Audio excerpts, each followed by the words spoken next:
घर या मिल 2,75,000 जानतु केमिति करिबा आवेदन। हेलो व्यूअर्स नमस्कार, मो कहला स्वागत करुच्ची K789 यूट्यूब चैनल। प्रथम थर आम चैनल को विजिट कर लाइक शेयर सब्सक्राइब करेंगे, पाखर बेल आइकन दबे ऑल नोटिफिकेशन ऑन करेंगे जहाँफल नुआ नुआ वीडियो पाइपर। गरीब और पछुआ वर्ग को घर खंडे जोगाई देवा लक्ष्य केंद्र सरकार कार्यकारी कर प्रधानमंत्री आवास योजना।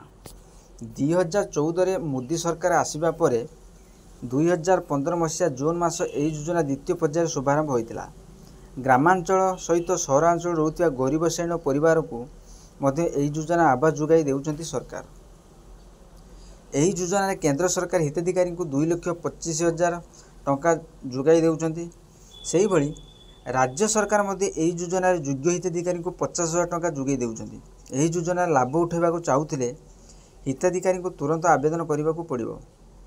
यही योजना जो लोक मैंने लाभ उठाई पारे और केमिति आवेदन करेंगे ताहा निम्न दि जाइथिबा सूचना आम जाना जे यही योजना ग्रामांचल 25 वर्ग मीटर, सहरांचल 30 वर्ग मीटर जगार घर या केंद्र सरकार आर्थिक अनुदान जोगाई देउछंती।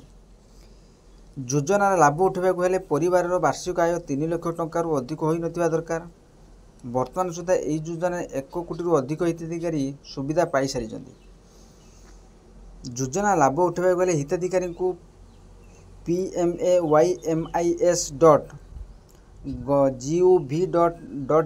वेबसाइट विजिट करने को पड़ो। होम पेज PMAY उपर क्लिक कर समस्त आवश्यक दस्तावेज दाखल करने को हेबो। सबू डॉक्यूमेंट दाखल करने को हेबो। एठारे जदि आपण यही योजना पाई योग्य नथिबे तेबे आपण को आवेदन प्रक्रिया आगो को बढ़िबो नाही। तेणु योग्य होइतिले नाम और आधार कार्ड नंबर दाखल करने को हेबो। एहा परे हिताधिकारी को एक OTP आसीबो। एही OTP दाखल करी आवेदन प्रक्रिया शेष करि परिबे आपण।